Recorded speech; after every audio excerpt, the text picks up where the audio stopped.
What's up, everyone? While we're getting everyone connected, if everyone already in here could go ahead and tweet this space out. Let's get some people in here.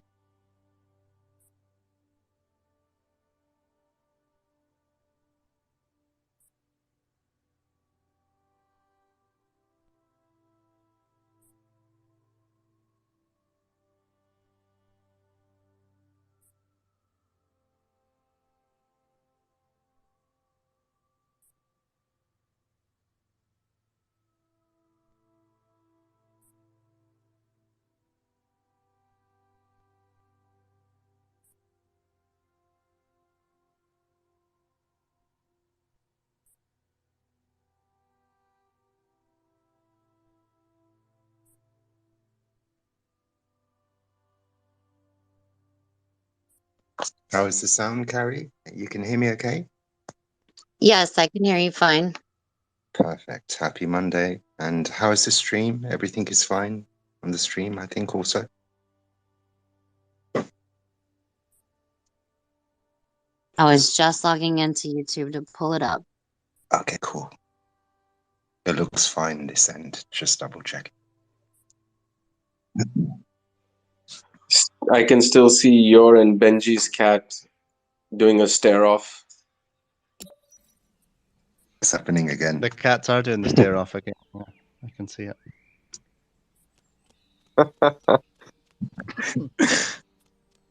That's what we call a cat fight.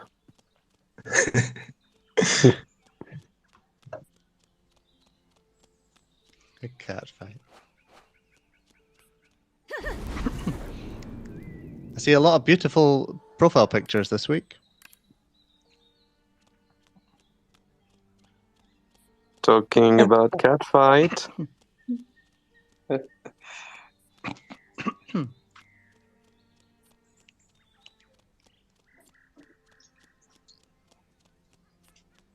Okay. Should we? Is the stream and everything up and running? Yeah, everything should be on.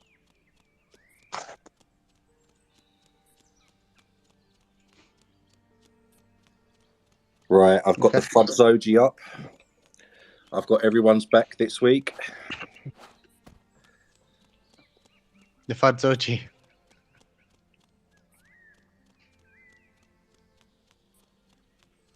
Okay. Did everyone retweet this space out?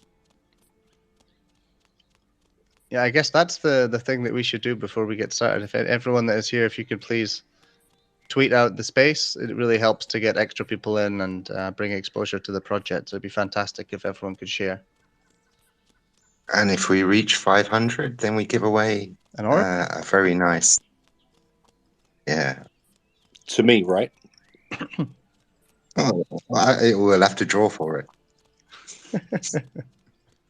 We'll get Paolo. And in fact, I think we've got a winner to announce shortly as well. So yeah, another winner for the weekly giveaway. But have we got Benji? Is everyone here? Benji was here. Yeah, Benji's here. His cat's staring you out. Yeah. Oh, yeah. I forgot. Should we start? Should we? Zach, do you want to start with corporate updates? I prefer if you guys could do the game development updates, and then I'll jump in. Perfect. Yeah, Benji, do you want to kick off the game? Yeah, Awesome. of course. Yes, so for the games of last Friday, we've added the fall damage, and we've improved a bit the controls and the camera. So the test session went well. We had some small network issue at the beginning, but we're able to fix it within half an hour or something. And so yeah, so this is going well. Same for next week. Same for this week. We'll have a test session on Thursday evening at 10 p.m. EST, and we'll keep doing it as usual. And yeah, and for the development that's being made right now, we are adding the new tree system to new maps.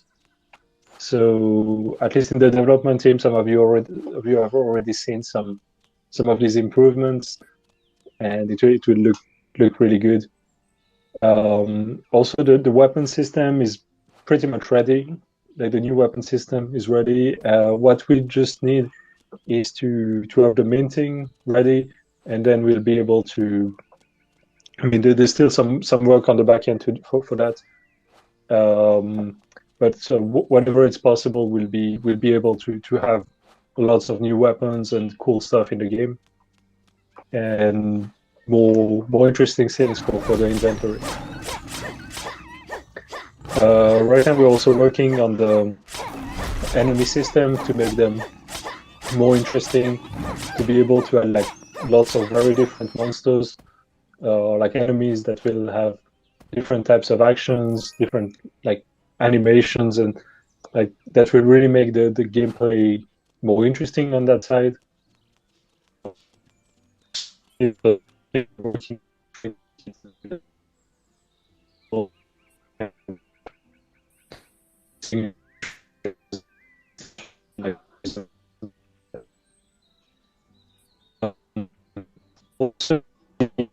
Benji, Yeah.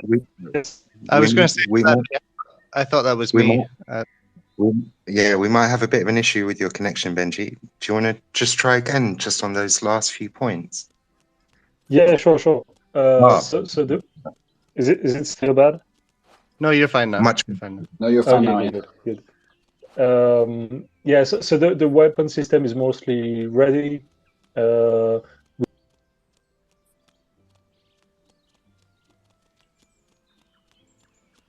I think he's gone again. Yeah.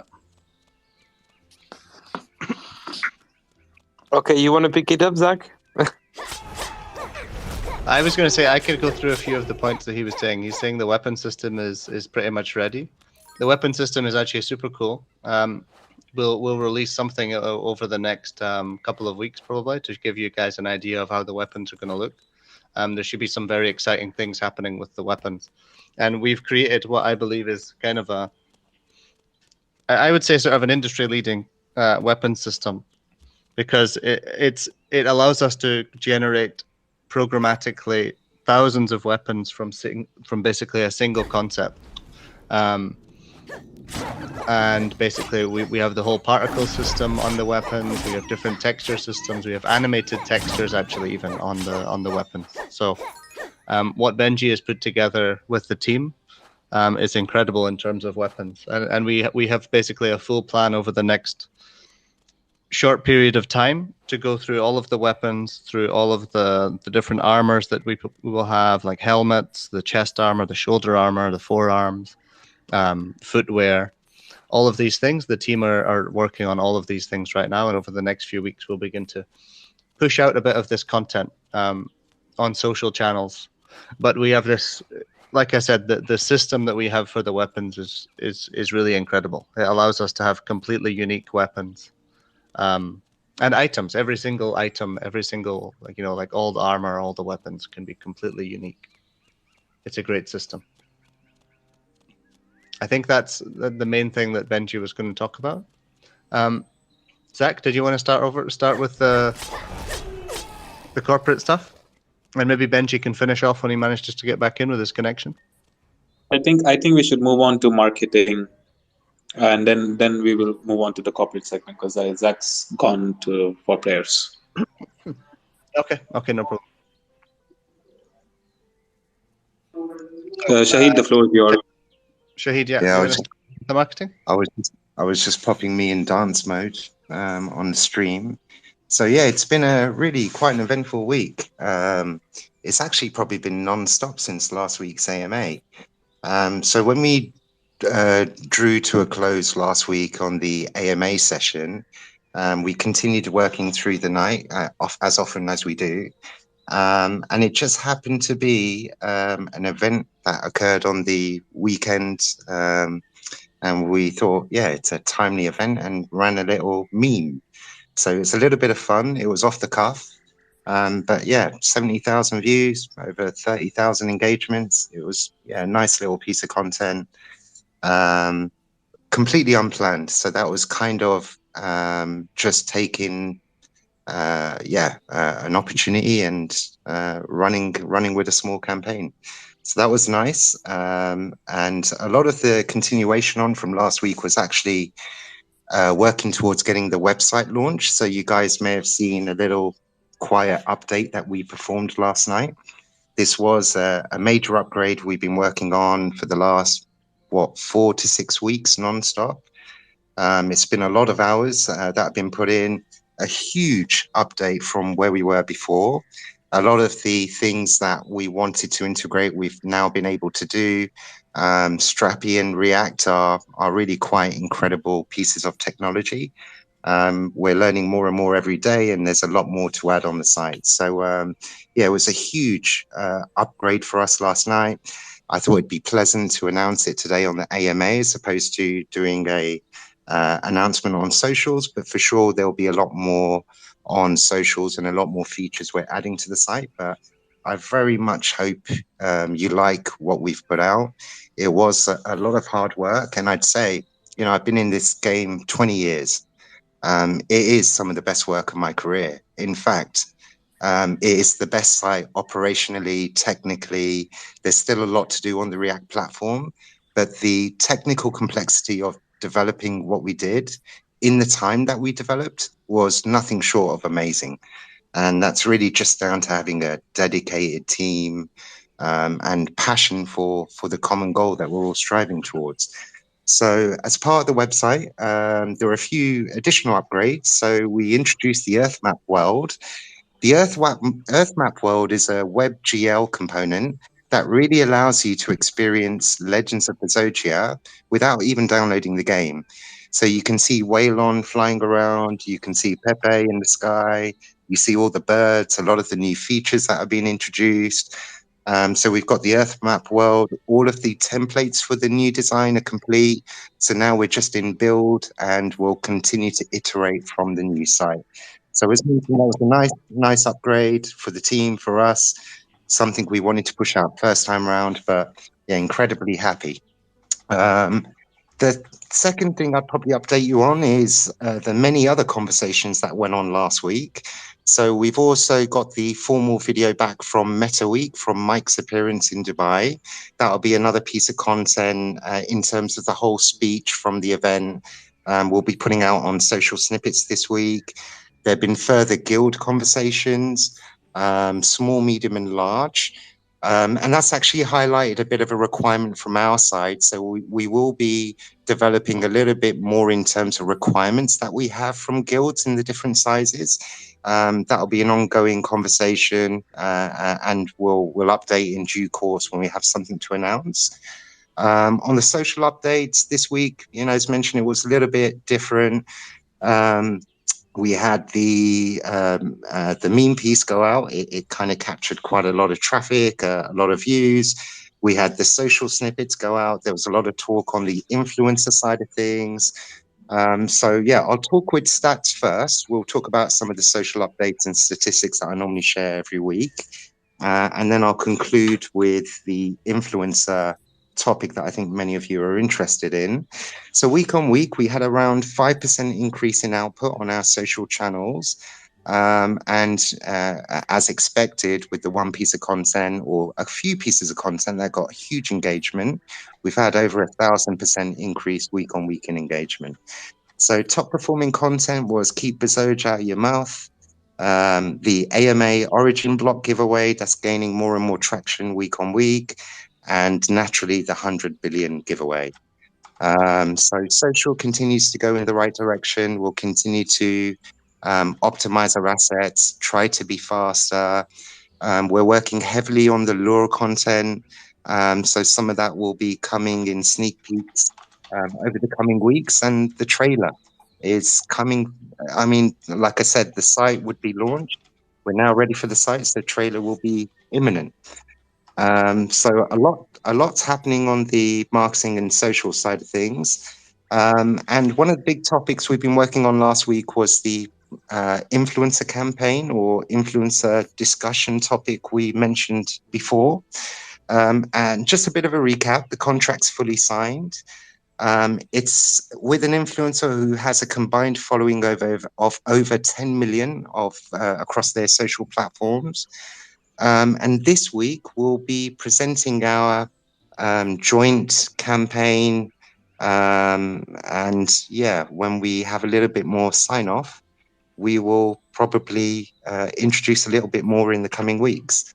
But without giving too much away, I'd say this goes way beyond a conventional partnership or influencer deal that you've seen in the past. I'd like to think we as a team are doing something very new with the partnership. Hence, yeah, there's quite a bit of planning we're working on. But yeah, we'll be getting sign off on that hopefully this week or next, and there'll be a lot more communications to come. But I think the biggest update was really website update. That was something that's been playing on my mind for the last couple of weeks. And it was quite sad last night because when we released it, I was the only person who actually couldn't see the site live. Literally everyone in every other country could see the site except me. And this was probably at about 1 or 2 in the morning. So yeah, eventually the DNS propagated a bit slower for you. Yeah. So that was a little sad, but like I say, everything's up. Yeah, very, very happy with what we've got coming in the next few weeks, and many more updates to the new site as well. I think that probably wraps up for marketing. Great stuff, man. Maybe I should carry my segment out now. That would be super. All right. Well, first of all, man, I really want to just thank everyone for coming to the AMA. Thanks to all the new members I see, all the Venkats present today. And I've also noticed that there's been great wallet holder growth.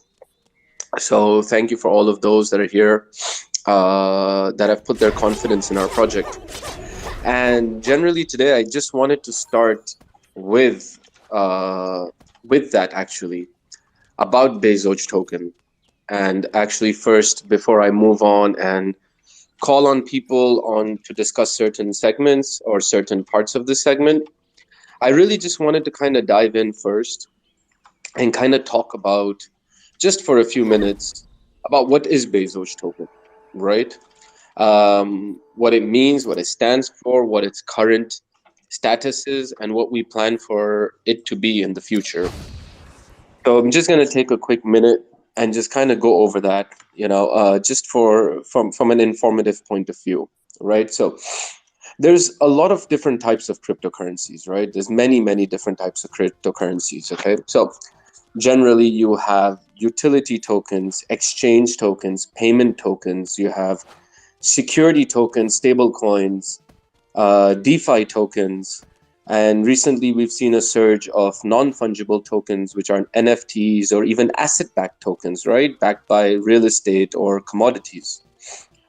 And when it comes to Bezoge, initially it came out and it was distributed as more of a reward token, if you can call it that, right? Like an incentive token, which basically meant that you as the investor, when you bought the token and you were holding it, there was a taxation module or a reflectionary mechanism which allowed every transaction's incentive, the tax of every transaction, to be distributed back to its holders, right? So generally speaking, just by holding Bezoge, right, you get rewarded in more Bezoge. So when you buy Bezoge and there's transactions on the network, you see your Bezoge balance growing. Now, as it's inflating in your wallets, it's also deflating in its markets, in its circulating supply, because the other half of the taxation goes to the burn wallet. So these were the two mechanisms which formed the foundation of Bezoge token in the beginning. Then we took on many more forms and shapes as to how the token continues and progresses from here. So when it came to the NFT launch, right, Bezoge token became the access to the early pre-sale of the NFTs, right, which all the users who had a certain number of Bezoge tokens enjoyed. Okay, they enjoyed the fact that by holding a certain number of tokens, they were able to participate in the pre-sale of the NFTs. The prices were better for the pre-sale, what do you call them, like minters, right? The people who minted in the pre-sales received a better price. So Bezoge token itself is the peg to our ecosystem. And moreover, it's considered a utility token, right? A utility token is one that would serve a specific use case not a specific use case, but serves use cases within a specific ecosystems, right? These tokens allow users to perform actions on that specific network. Now, utility tokens are not mineable. Generally, they're already pre-mined. They're all created at once and distributed in a manner that's chosen by the team. The manner we chose was a stealth launch and a fair distribution launch. All right. So just wanted to kind of give you guys that little general understanding of seeing all these new wallets being created, seeing all these new investors coming in, just to give you guys an idea of exactly what you're investing in, what's the value proposition behind it.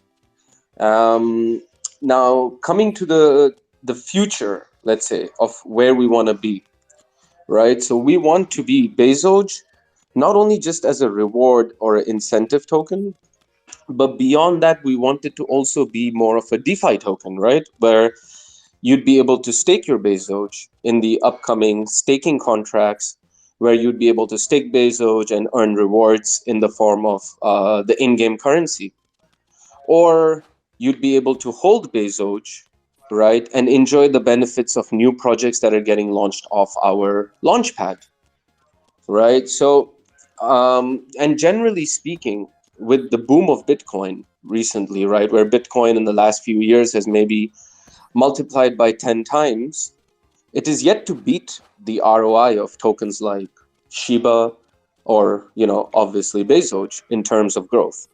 And that's because of these mechanisms that we've been able to use and codes that we've been able to deploy in the smart contract in order to keep on using Bezoge token as a value proposition towards growth. So every time there's transactions, we burn, the market cap increases. Every time there's transactions, wallets end up getting the incentive of those transactions.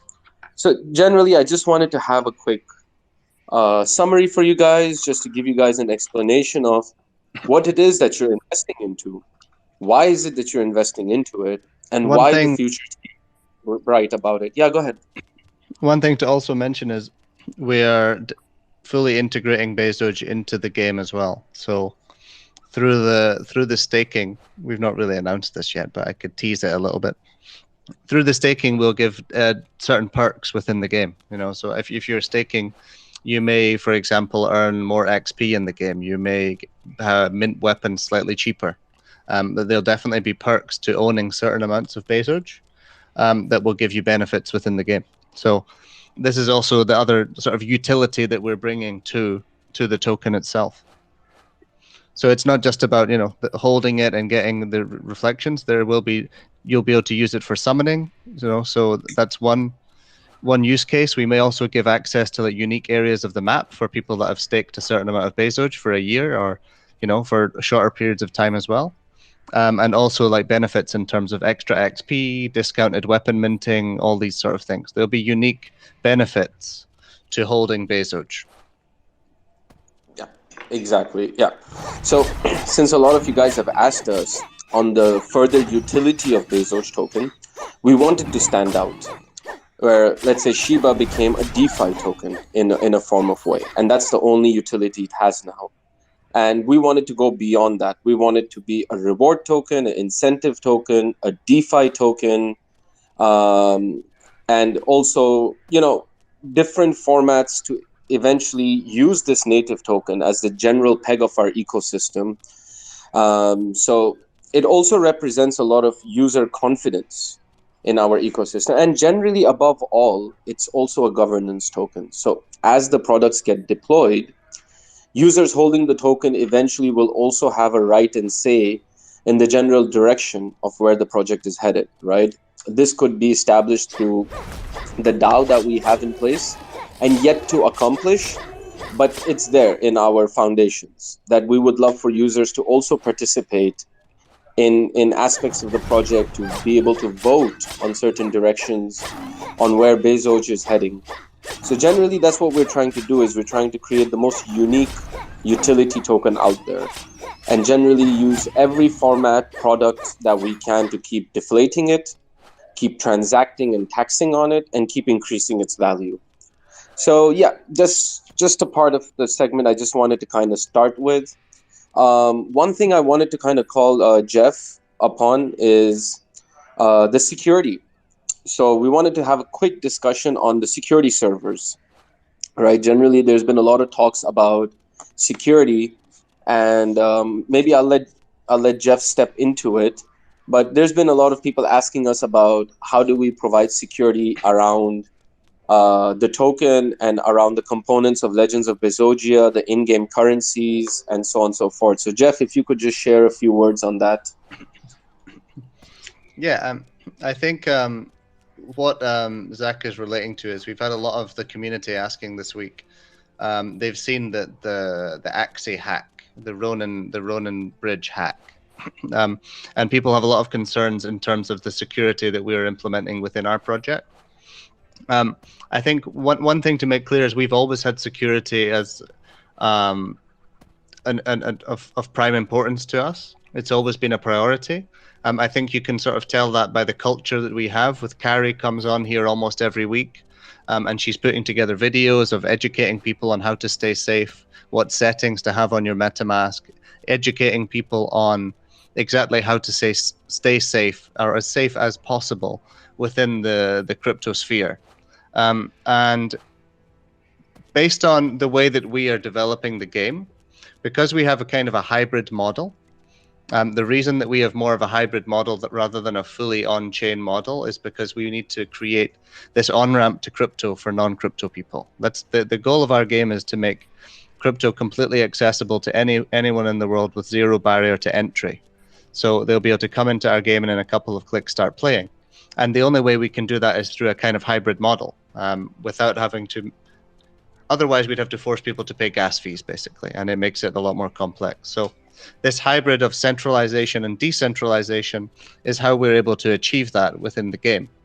And what that means actually is, it may seem a little bit weird for me to say this, but decentralization actually is the thing that comes with a lot of risks. Once you begin to decentralize things, the security aspect becomes more difficult, because you need to decentralize the authority that has access to things. And once you decentralize it, it's not a tested industry. It's not a tested technology that's been around for a long time. It's a young technology, and so if you look into a lot of sort of DeFi projects, there is a lot of security risk. There is a lot of security risk, and you do see quite a lot of hacks within decentralized projects.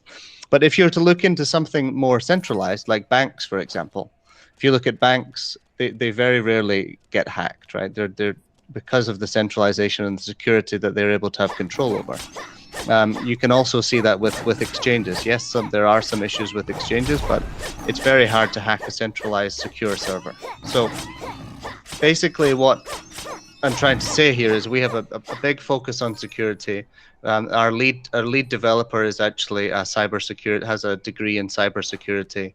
And from day one, we've always considered security to be extremely important within the development of the game, and we will continue to do that. We'll do everything that we possibly can to ensure that the project is secure. Some other things that we can do, just to give an example of how we can mitigate the risks here. For example, all of the tokens that are stored into our smart contracts or into the in-game wallets, we can also move a lot of it into cold storage. We could, for example, move 95% of the in-server tokens and that are deposited into the platform and put them into cold storage, because most of them wouldn't be traded on a daily basis anyway. And then withdrawals over a certain amount, we can restrict them to have to be what's the word? Authorized, basically. I can't think of the word, sorry. But basically, yeah, we can put delays on withdrawals, and we can keep an eye on things over periods of time. That's why a lot of play-to-earn games actually do that. I think Pegaxie, for example, I know at one point they had a 7-day period. Everything you earned within the game, actually, you could only withdraw it directly after 7 days.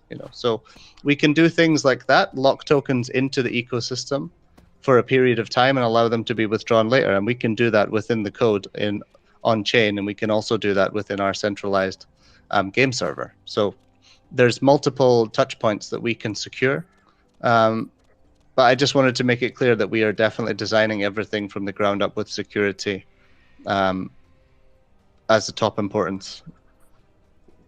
Thanks so I for think that, that, Jeff. that kind of covers the security aspect of things. If people have further questions about the security side of things and how we're going to do that, we don't want to reveal too much, of course, because it's going to be more internal.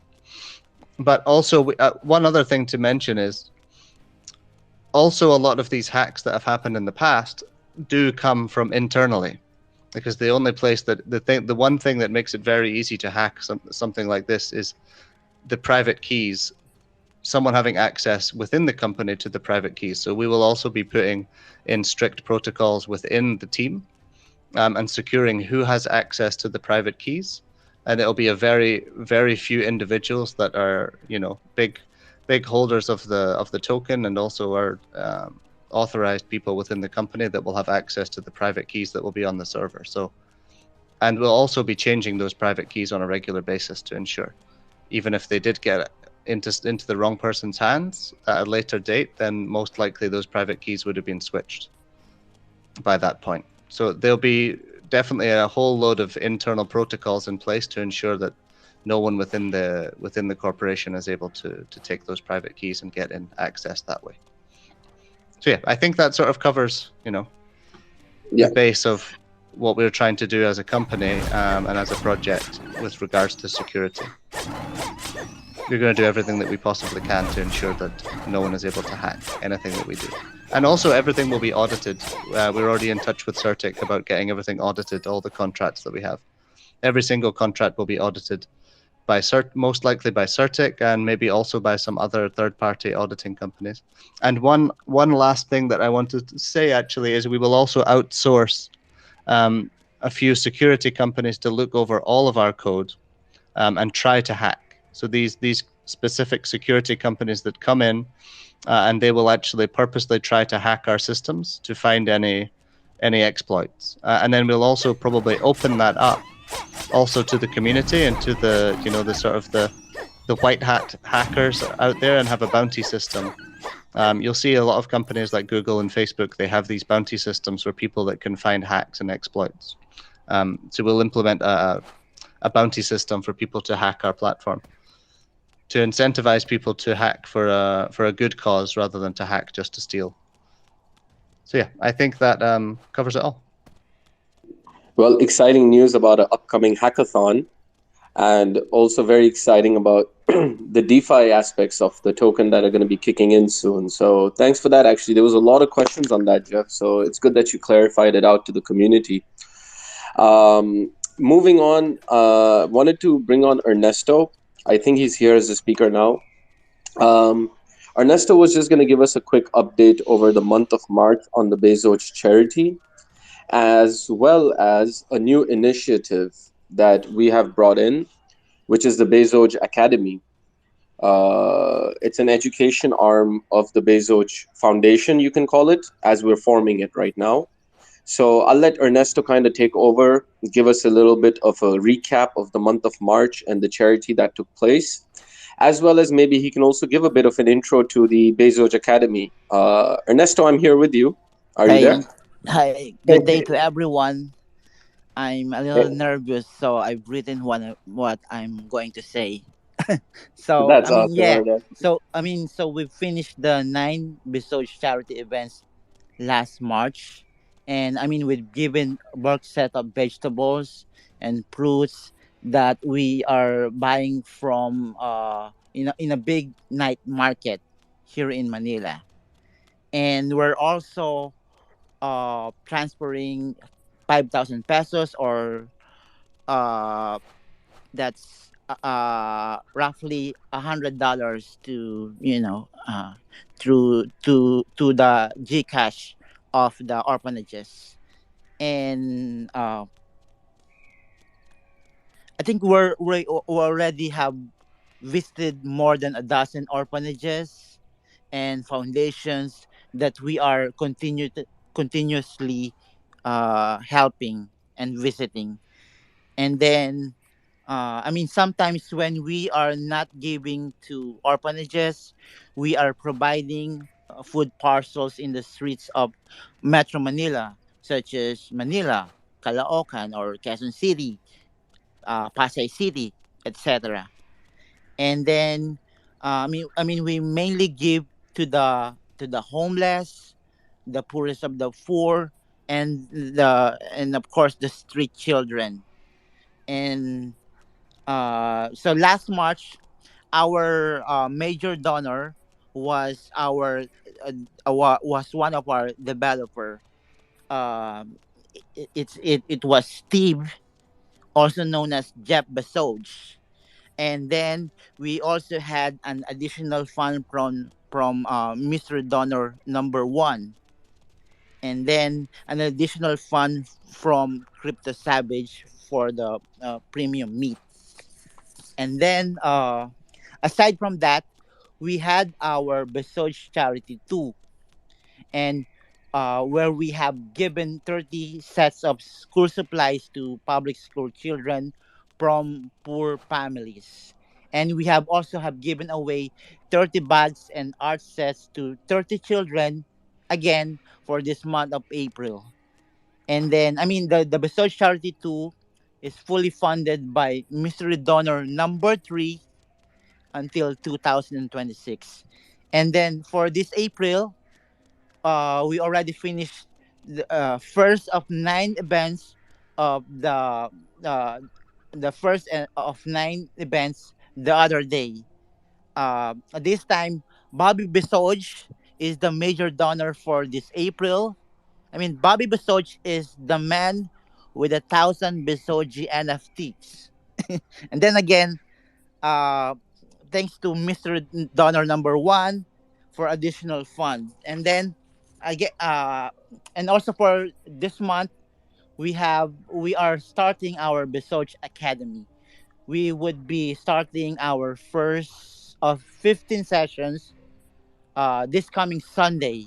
That is the 10th of April. And we already hired a teacher in the Besoge Academy, and we would teach a group of teenagers. We would uh, start with 20 teenagers. We would teach them about basic computer skills or basic computer 101, about cryptocurrency, and of course our Besoge, and of course the legends of Bezogia. Uh, we would teach via Zoom, and we would be renting internet cafes. We would be starting with just one internet cafe, probably, and then I mean probably in the future we would expand not only here but in other countries. Uh, I mean the Besoge Academy will be funded by our amazing devs from their own pockets. And then lastly, I want to say I want to say my big shout outs to Borealis, also known as Mobius here in the Twitter space. Um, I mean, our inspiration.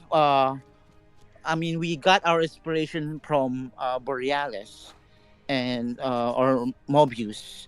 Uh, and when lastly, I want to say Borealis, you are the man. I've not heard you say that. I love it, though. I know. I was waiting for that too. Man, Ernesto, I do have to commend you.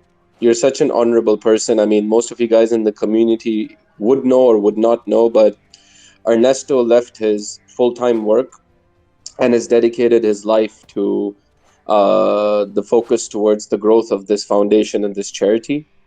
Just to clarify out the purpose of the academy or the foundation that now hosts the academy, um, all of us in crypto, whether we were early or that we've just come into this world, it's been through an educative process. It's been through either self learning or people helping us understand, right? And all the gains that we have made, whether it's financially or any other form, have happened because of that. The basis and the foundation of crypto is education.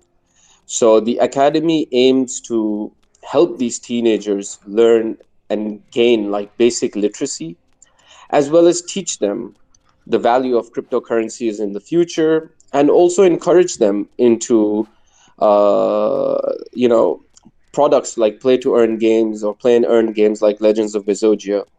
So, like Ernesto was saying, we already hired a teacher. We have a teacher's assistant.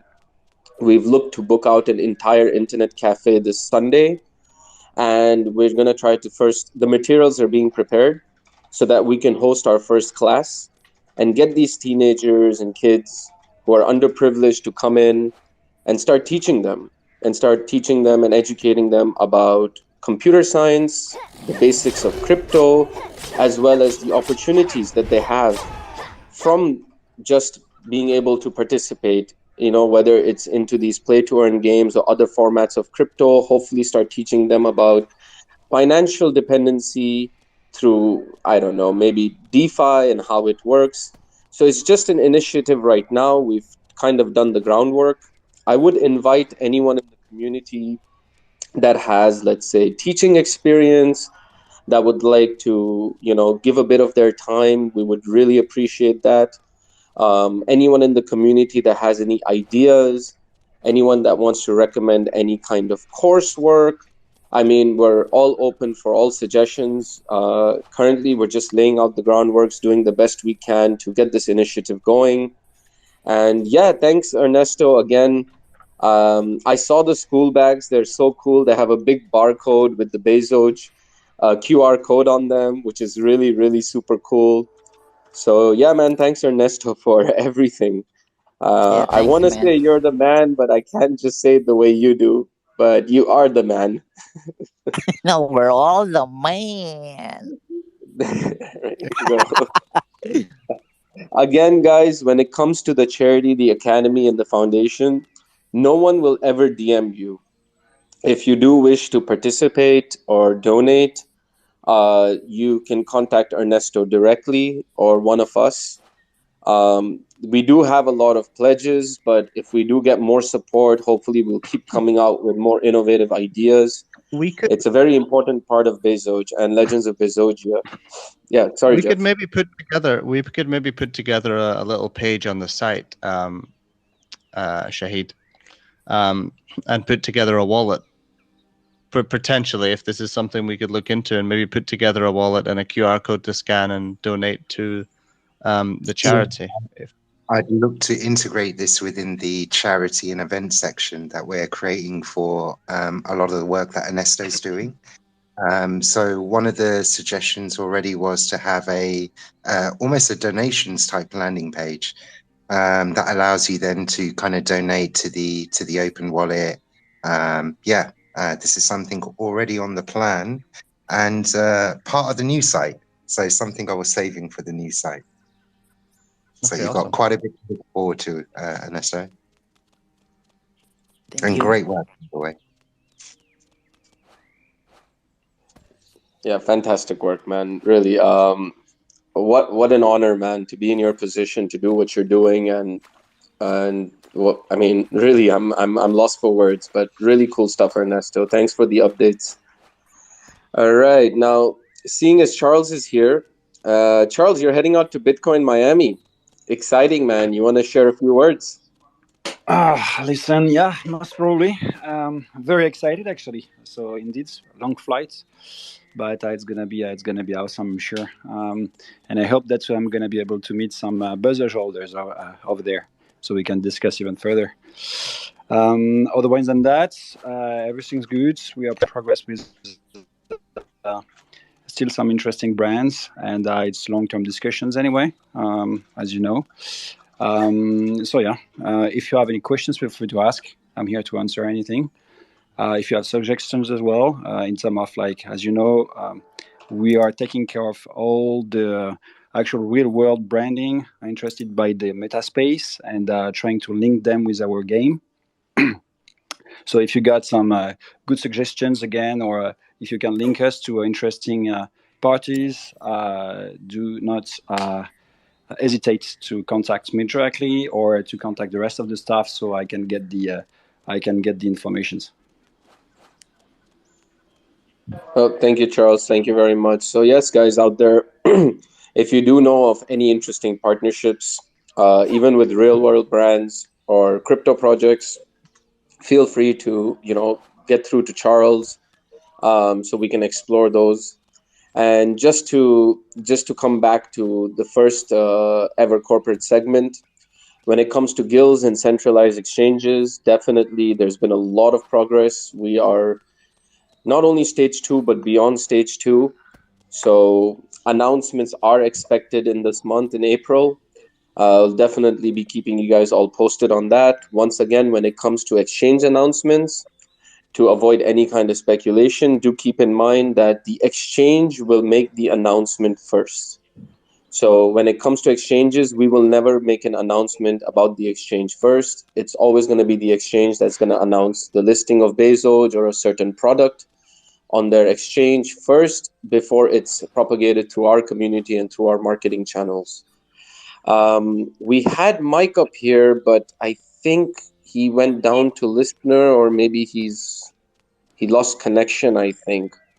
But anyway, moving on, I think we can move on to Kerry and the community segment. I've just invited Mike to come back on and speak. Oh. He's still here, is he? Yeah.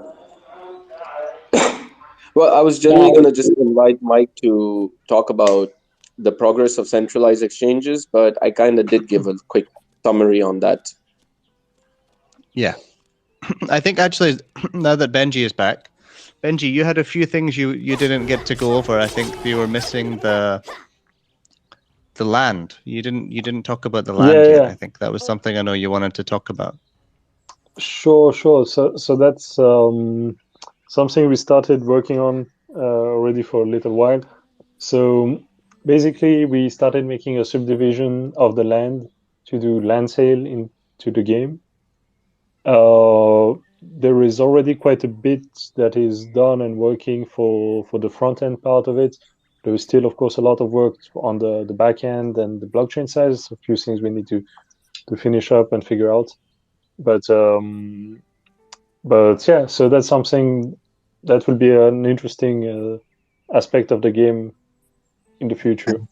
Benji, just to add, all the coordinates have been defined, right? A bit like Google Maps, so everything's defined in terms of coordinates, which is it's really friggin' amazing. So there's a lot of insights on land, and I think it's really exciting in terms of what the team are planning. A lot of the algorithmic work you've done, Benji, is phenomenal. Thank you.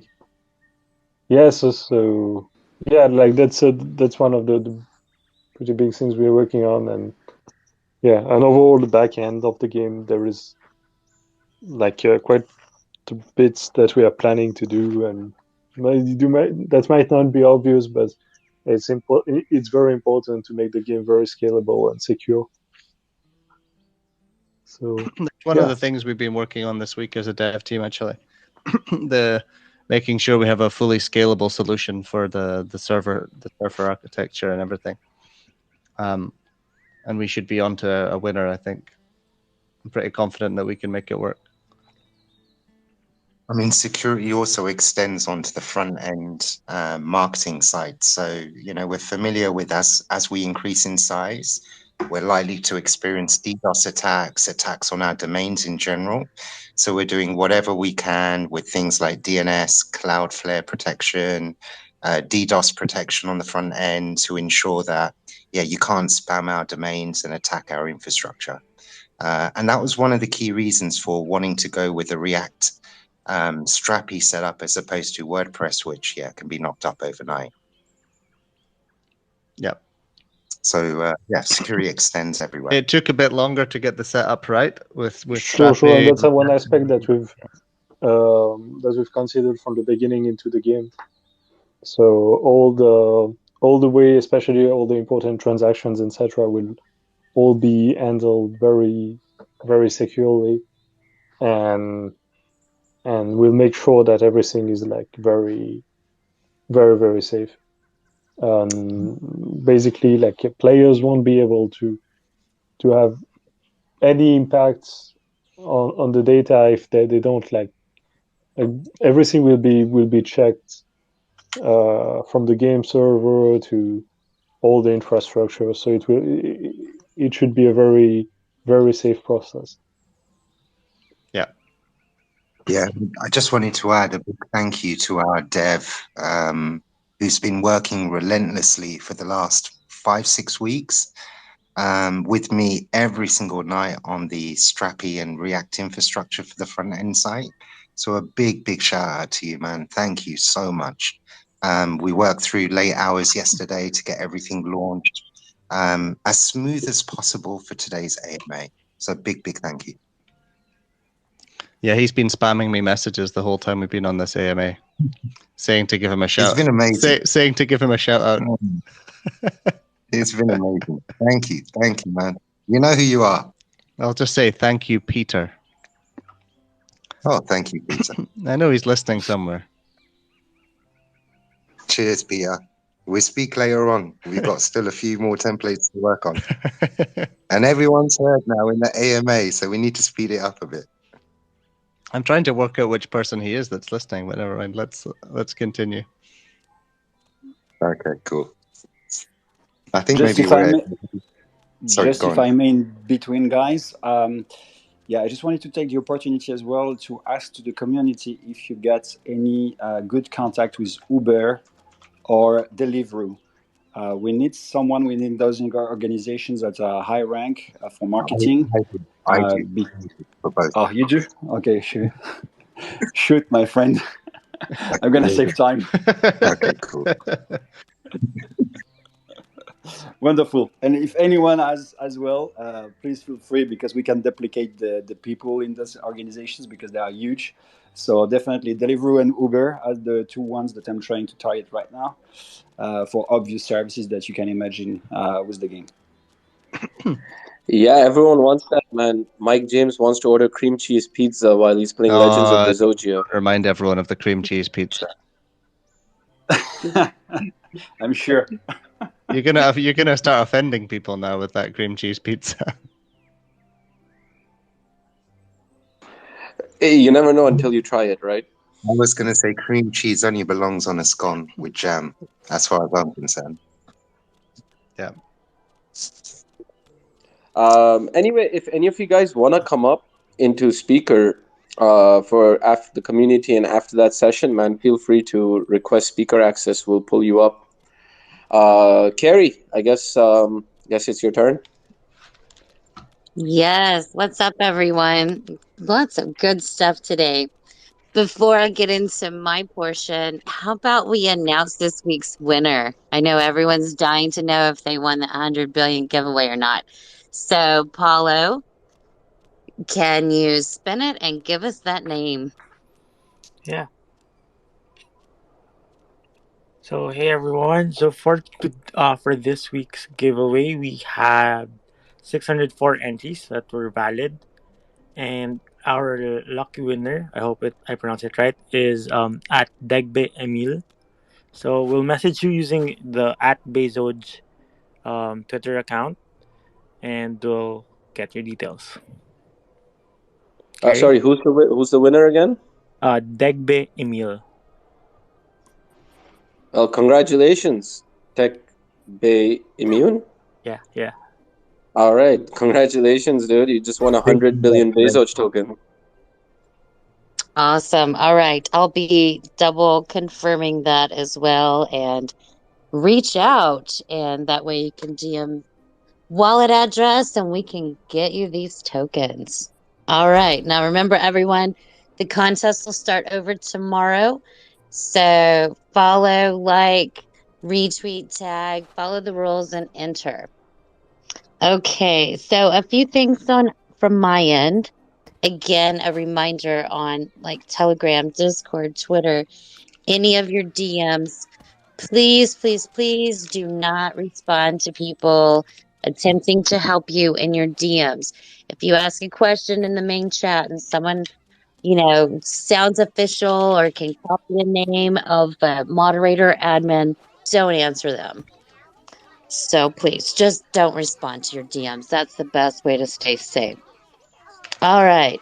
So first for me, so this upcoming weekend, I will be at the NFT San Diego convention. I'm a panelist in the gaming section of the convention. So I'm excited for that.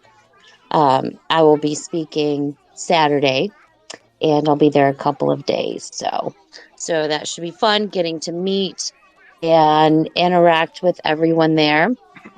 And I get to talk about Bezoge. So we all know I love doing that. If anyone's going to be there, come find me. I'd love to meet. And just also, too, as a reminder, when we started out, I used to call it a meme with a purpose. So keep that in mind. Let's keep the fun in the fundamentals. We do have a lot going on the technical side, but we also got to remember to be fun. I have to tell myself that too because I can be a little bit uptight and just work, and be a little strict. But yeah, let's keep the fun in this too. All right. Well, a couple of my biggest questions have been answered. So thank you, Jeff, for all of your thorough explanation on the security, because in light of what happened with Axie, that was a concern. Yeah. And the land questions were touched on by Benji, so that's good to know that the plots and coordinates are being scaled out. I can't wait for that. I'm ready to own some land. All right, so a somewhat simple question. I think some people in the community are overcomplicating the simplicity of the in-game wallets. So can you maybe touch on, quick basic steps of how easy it'll be to set it up and utilize the wallet, and possibly even discuss how the cashing out process is going to be? Sorry, can you repeat that last little bit again? I cut off for a second there, Karen.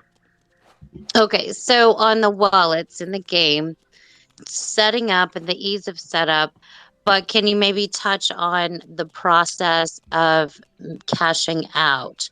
Is it going to be just like a regular, like a MetaMask wallet or Trust wallet, the same techniques? Okay.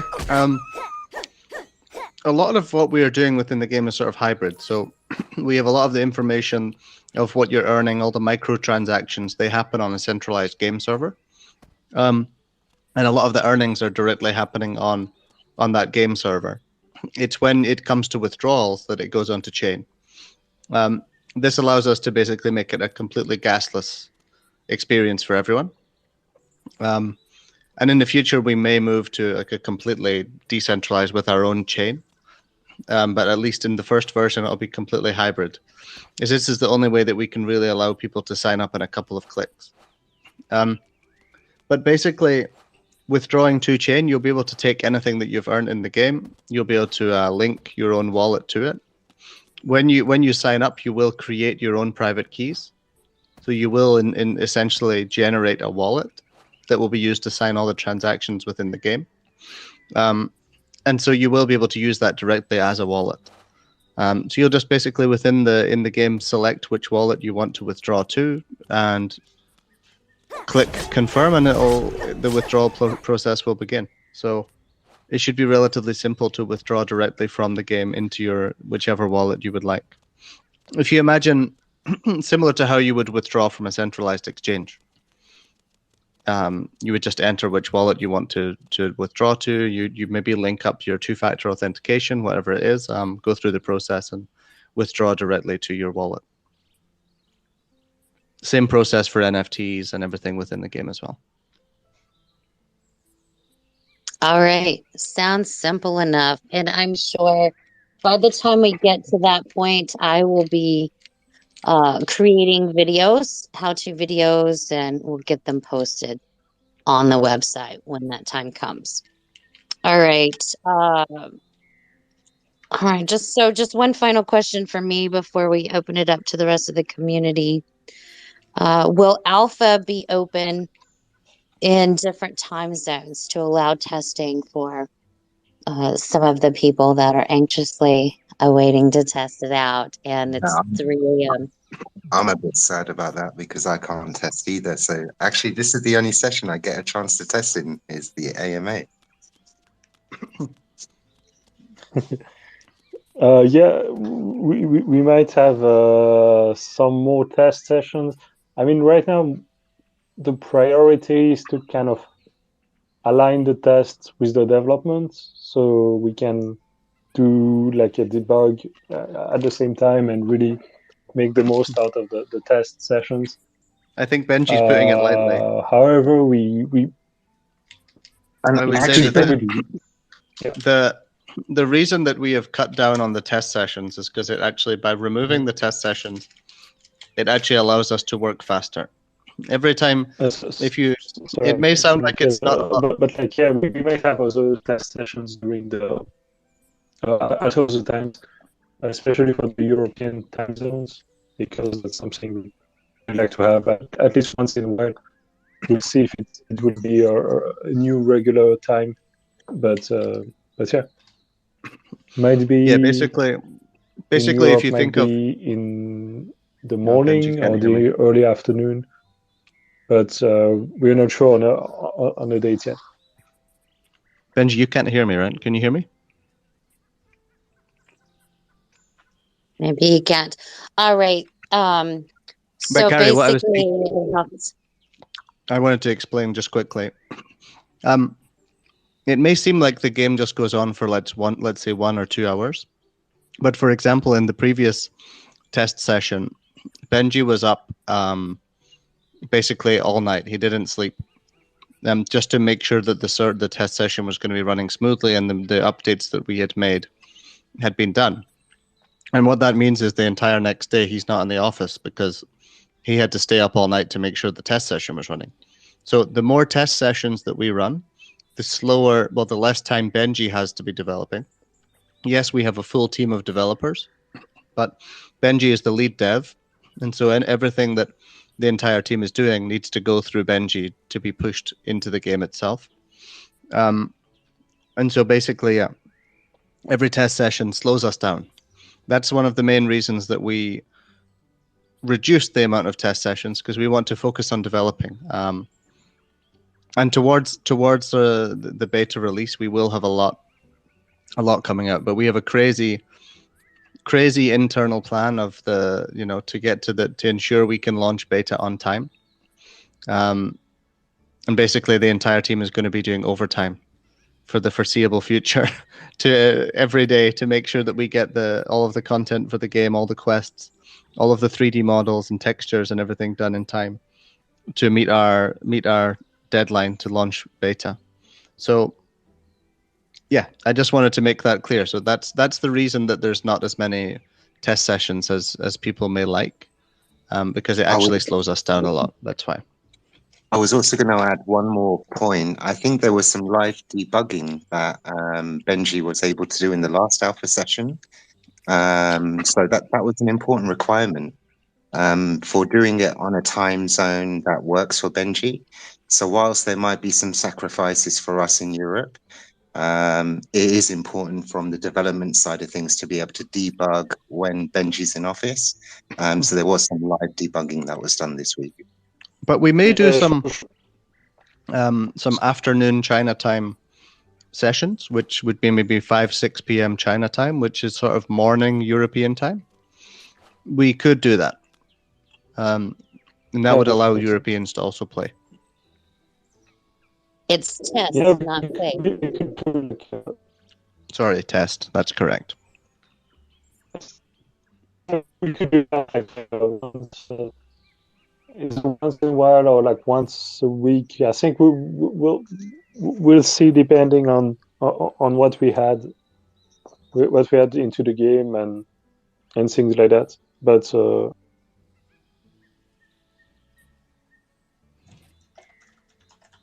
Can I ask a question?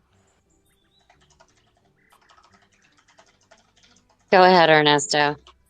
I mean, we're going to San Diego. Are we going to Miami? Yes. Charles is flying to Miami tomorrow. And he'll be representing Bezoge at the Bitcoin conference. I'm pretty jealous of that. I wish I could go myself. All right.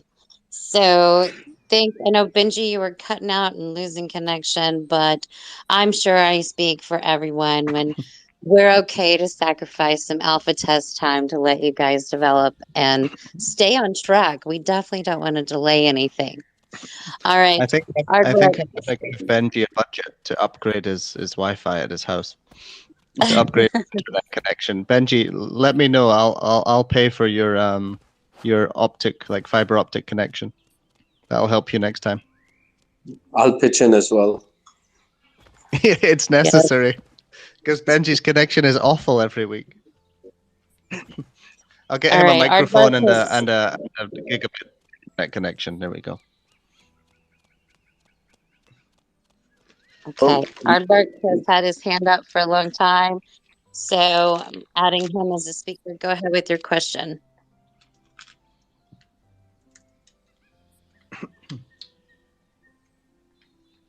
Usually there's a small delay when you add people as a speaker. You have to give it about 5 or 7 seconds before they can connect through.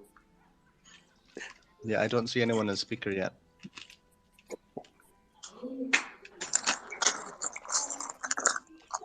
Sorry, who did you add as speaker? I don't see anyone as speaker yet. I added Aardvark, but it's not going through. So there's some. There we are. I am Meta Bezoge now a speaker. Well, I added him too because Aardvark had requested. I approved it several times, and maybe we lost him. Okay. Or maybe I am Meta Bezoge can start off. Do you have a question? Sure. Thank you. I appreciate it. Great AMAs every week. Love it. Really appreciate all the hard work you guys are doing. So I am Meta Bezoge. Did you have a question? Oh, I did. Can you hear me now? Oh, he's speaking. No, sorry. I can't hear him. All right. I'll give you a call. All right. Can I? Maybe I should turn down the speaker here that I have you guys on. That might help. Can you hear me now? Perfect. Please continue. Thank you. So anyway, thank you everyone for all of your hard work. Appreciate it. Just a quick question as an alpha tester or a thought. It takes a little bit of while to get around the map when we're alpha testing. So sometimes when looking for areas like Bearish Cave or going into Bezogia or other locations can take an awful long time just to get to where you're trying to get to. So we're hoping that maybe we can get a warp button or something like that that'll take us right to where we're going, or let us know in advance what areas are open versus the ones that are not open currently. Sure. Sure. That's something we could have on the map. I think we're working on the UI side of it to have some indication on the map where you can know which area is open and which is not, so you don't have to travel all the way to see it.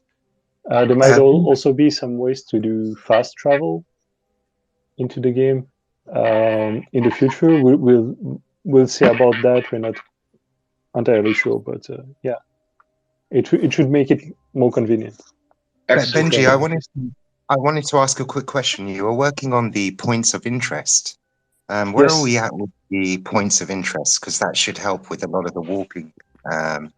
Sure. They would be spawning points where you could reappear. You wouldn't, if you die, you wouldn't necessarily have to restart at the center of the map or in some random location. You could maybe restart in these places. So that could help. There will also be some points of interest that will help you regain life, regenerate your life and stuff. There might also be a few other things that we are planning for that. But yes, so that should certainly help for traveling. We're still seeing like basically we want to have like a good balance between exploration. We still want people to kind of walk around in the game and explore it, but we also want the goal is not for you to walk for like hours just to go from one place to another. So there will be better ways to travel into the game. Excellent. Thank you. I appreciate that feedback. I've got my younger son who's a gamer helping with the alpha, and because he's such a hardcore gamer, he finds it frustrating. So, anyway, just thank you. Sure, I understand. Yeah, of course. Thank you for the feedback. That's useful. I'd ask if you reach out to Carrie, we'll see if we can get you a build of the streamer session. So thank you for the feedback. Please reach out to Carrie. Thank you, guys. Awesome. All right, now we've got Aardvark is showing as a speaker, so go ahead. Oh, thank you, Carrie. Hi, this is this is Song, but I was calling regarding the charity portion of the academy. I know I do have a nonprofit that I donate tools, just like the basic tools for mostly young kids, because not college is not always an option for everyone, and tools are expensive. So the basic tools, I do have a nonprofit, and I can talk to you, Carrie, possibly regarding making donations. For if I don't know if that's something that would be of interest for this community, but I do have like sockets and hammers, those kind of things, and just kind of like a little tool bag for a beginner, maybe future someone who who's mechanically inclined that has that talent. What we might call internships. So yeah, I think that's a great suggestion in terms of a little bit outside of the box of crypto, so giving real life skills. Super. Yeah, but if it's something of interest, Gary, let me know. Yeah, we can stay in touch, and I'm sure we can figure out something. Those computers do need to get fixed. So, I mean, it's like screwdrivers and those kind of, the basic tools that you would need for just everyday life. When you have the right tools, just life is so much easier. No, I really appreciate the generosity and just for you to come and step out and actually offer something to us. Really appreciate it. We'll see how we can, Carrie, maybe we can work something out where we can understand. But I really thought the tools you were talking about would be like learning tools, because we could use some learning tools at this point. As we're unfortunately probably I'm more mechanically inclined versus academically inclined. Well, maybe once we get those tools out there, you could maybe, I don't know, maybe we could host a session where you could kind of also step in and teach the use of these basic tools. But there is ideas there. And I don't know, I'd love to find a way to do some kind of inclusion into the academy with this. This definitely goes hand in hand with the charity and academy discussion we've been having, Zach, behind the scenes. So one of the big priorities obviously was to get the website out. There's still a lot of things we need to add, the tokenomics and a few other areas, dynamic components, API integration. But as part of the roadmap and continuation for expansion on the site is a charitable section where we've been looking at academic type templates or structure where we can provide content and learning material. So this is something we've got in the plan. So if there's any kind of material where we can create some content, provide it as a education piece within the academy on the site, that's something that's definitely workable. All right, awesome. Well, just let me know. Thank you. And thank you for everything you guys do. Thank you. Thank you. All right, we had Mike James requesting to speak, so he's up next. Hey, can you guys hear me? We can Yes, I indeed. can hear you.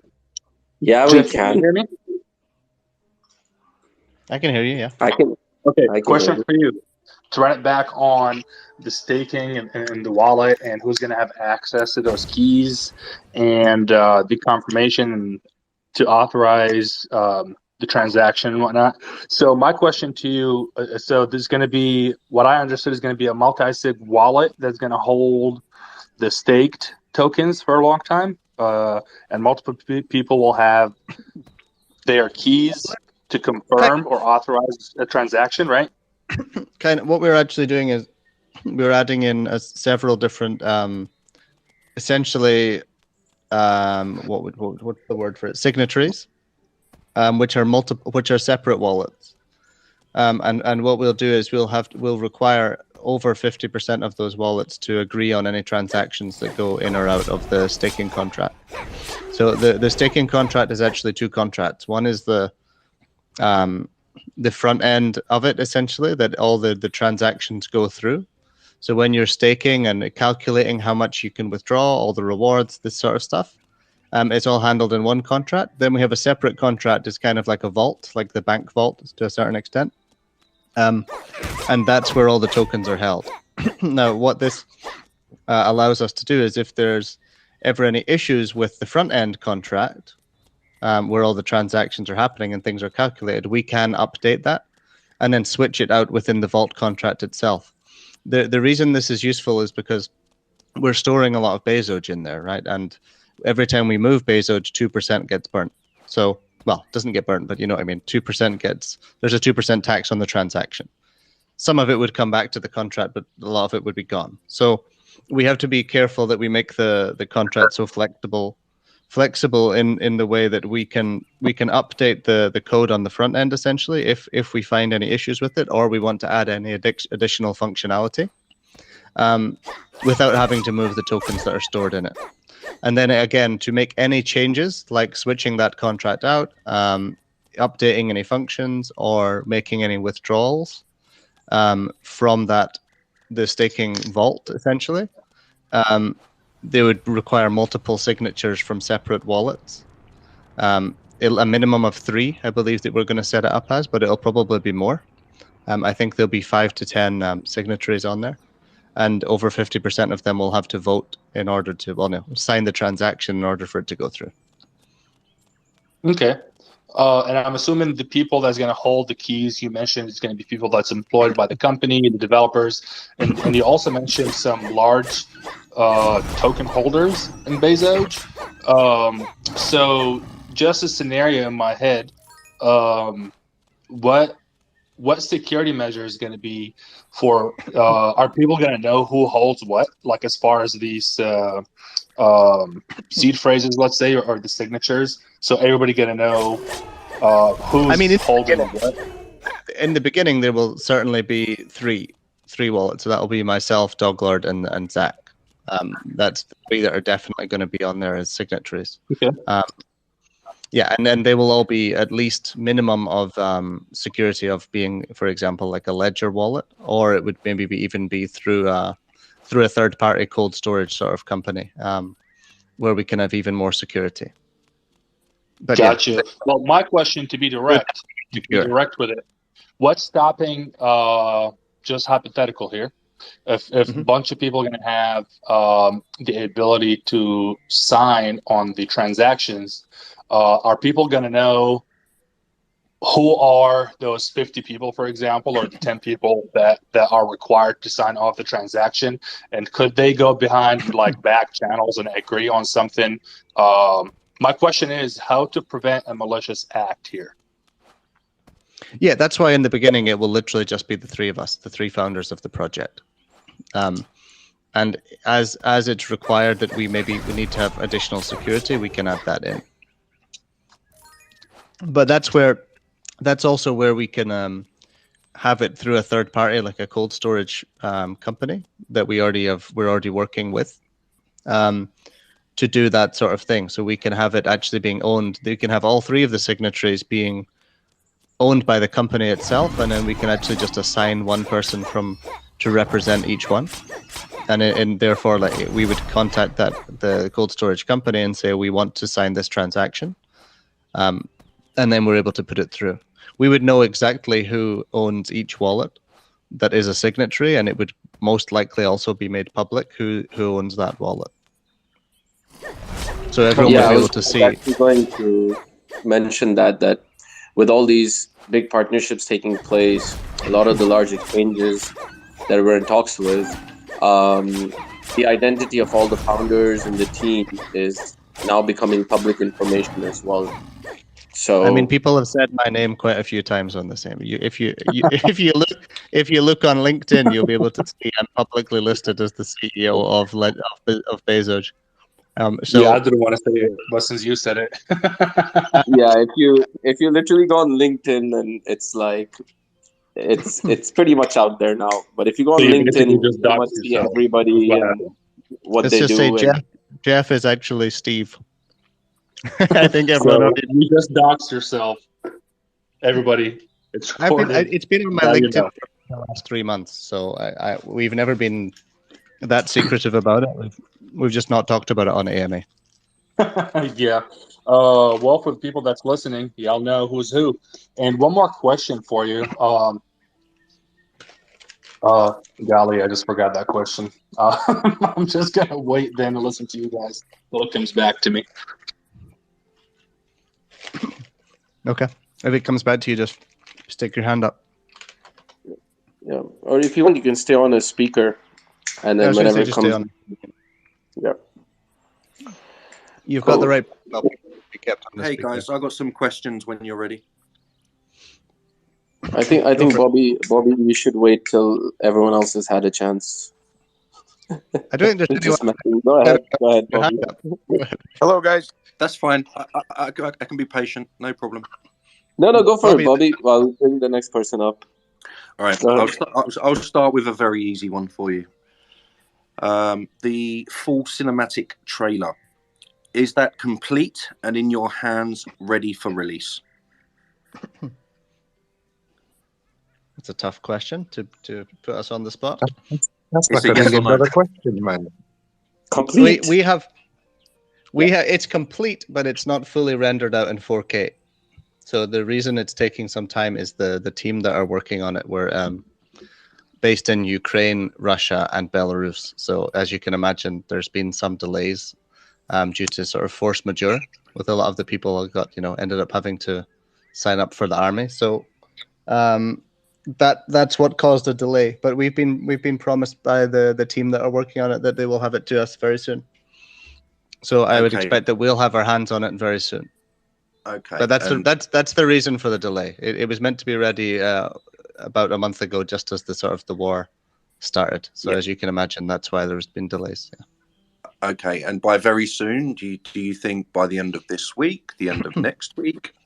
I might wake up to see the final version tomorrow. But once we have the final version of the full render, we already have a draft of the sound. But then AD and the Bezoge Bros need to work their magic on finalizing the sound, because we have some call to actions that we need to edit into the video. So once we get our hands on the final render in 4K, that's one of the other reasons it's a little bit more delayed, because if we wanted it in 1080p, we could have had it probably already, but we want to get it in 4K. So once we have that, it'll probably take us at least a few days to finish the sound and a few of the edits to add the call to actions and the different things at the beginning and the end of the video. And it should be good to go. So hopefully I would love to be able to say you definitely will post it this week, but maybe it'll be this week, maybe it'll be next week, but it should definitely be very soon. We'd want to do final optimization as well for the front end on the site. So as you know, that we've got the teaser on the site now on the current homepage. That's been highly optimized to load extremely fast. And really, again, big thank you to Peter for our scores in terms of Firehouse or Firebase scores and overall quality. Lighthouse, sorry. I was thinking of Firebase at the same time. Sorry. I know you were. I could tell the mistake. So All yeah, right. thank you for a lot of the optimization. So there'll be a few cuts, Bobby, that we want to get ready for the campaigns we'll be running, and quite a few different slices, lengths of trailer as well, in terms of a lot of the different campaigns and placements. All right, great. So just on behalf of the 30,000 holders of Bezoge, once you do have it, please don't sit on it, drag it out. I'm just speaking on behalf of the community, guys. I was gonna Oh, say, we're not going Bobby, to I was say gonna say that, yeah, I the indirect I question, holding the trailer hostage, the answer is no. the It's minute actually the minute I mean, the minute it's in my hands, I will be making those cuts if they're not already made, and they'll be coming out on all socials. So there is going to be absolutely no delay once it's in my hands. All right, fantastic. And then what sort of budget do we have in terms of paid placements to get this video trending? I'm not saying that I think that the video will trend on its own, but I'm sure we have some sort of budget to start pushing that out on YouTube, Twitter, Facebook, etc. Absolutely. I'm not going to disclose the budget, but it's a healthy budget for the campaign in terms of what we have prepared and what we're going to be running. And as ever, everything will be based on analytics. So we'll look at the performance, a lot of segmentation, and just continue to optimize accordingly. So, and it won't be just a one-hit campaign. It will be continuous throughout, working towards the launch of beta in Q2. So yeah, this is really the start of our journey, and it gives you a full story of Legends of Bezogia. So there's a lot of lore content within the trailer. Maybe I'm giving a bit too much away. Oh shit! Sorry. It's amazing. This is why I'm on here asking questions, people. We get more. There's fantastic. There's a full voiceover. There's a full voiceover introducing every single breed of Bezoge, so you'll get to see. Amazing. Another question.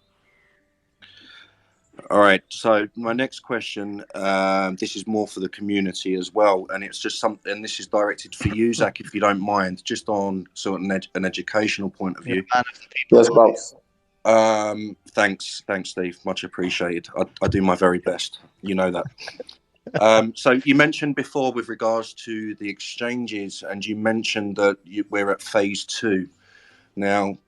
99.9% of us on here don't know what phase 2 is and how many actual phases there are. So can you just shed a little bit of light on that, please? Yeah, not an issue, Bobby. So basically, phase 1 is due diligence, right? We've been given forms, documents, bunch of stuff to fill out, right? All the pointers, tokenomics, links to people's LinkedIn's, Twitter handles, followers, so on and so forth. Stage 2 means that they're interested, all right? And now it's about planning what products of that exchange are suitable for Bezoge, right? So nowadays, exchanges just don't do listings. They can consider maybe doing an IEO of our in-game currency yet to be released. They can consider doing an IGO, which is an initial game offering, which could be a mix of in-game blocks as well as mystery boxes, which hold NFTs like weapons and so on and so forth.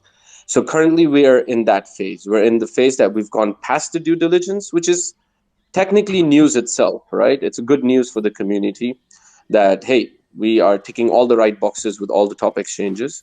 And now it's about coming to the product itself. Like, where are we best suited to kind of take advantage of their ecosystem? So that's stage 2. This is more of a creative phase where it's like, yeah, we want to work together, Bezoge and whichever exchange it is. And what is the best product to bring out onto their exchange beyond just the listing, right? So that's the phase we're in right now. That's what I mean when I say stage 2. Excellent. And then I'm assuming that then we go into phase 3, which is the listing itself. Yeah, there is no phase 3. We to do, right? Well, if it was IGO, for example, then we would do an IGO on the exchange. If it was IEO, then we would list the blocks on that exchange. And if it was a listing of Bezoge directly, then that would be what it is. There's lots of different paths that we can go down with the exchanges now that are not necessarily just a listing of Bezoge. And all of them will bring value to the project. If we were to sell, 50,000 weapons on X exchange, it's going to bring a lot of marketing budget to the project. It's going to bring a lot of credibility to the project, which will also in turn should help the the Bezoge price as well, the token, the action, because I know that's what a lot of people think about, but no financial advice, of course. But we're working on ways that we can bring value to the game ecosystem as a whole rather than just list Bezoge. But of course, list Bezoge is one of the priorities there as well. I think phase 3, Bobby, would just be marketing and announcements. There really isn't a stage past this. Then it's just action. Can't hear back. You both kind of touched on it there, leading up to the third question, which is the in-game weapons. Which, look, behind the scenes, you're doing. Oh, I sent you the video the other day. Didn't Yeah, I, so I apologise. I've seen a little bit more than what I should have. I'm not going to go into it, but which is amazing, right? It really is amazing, and I can't believe to the extent that you guys have gone to. It goes way beyond anything imaginable in terms of variable weapons and what these things can do. Now, that's great for me to see, but that leads on to I wouldn't call it a delay, but not being able to identify a time for the weapons NFT drop, let's say, which I know the community's been brought it up a few times. So I suppose the question is, are you going to wait until you've completed the first round of weapons for the drop, or do you have a more sort of independent time frame for that drop?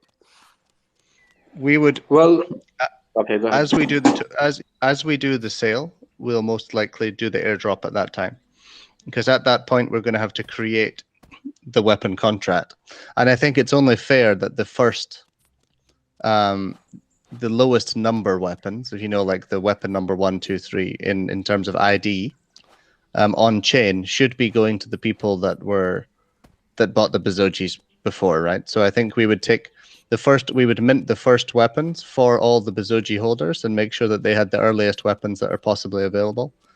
And then we would move to the rest of the weapons and do that as part of the sale.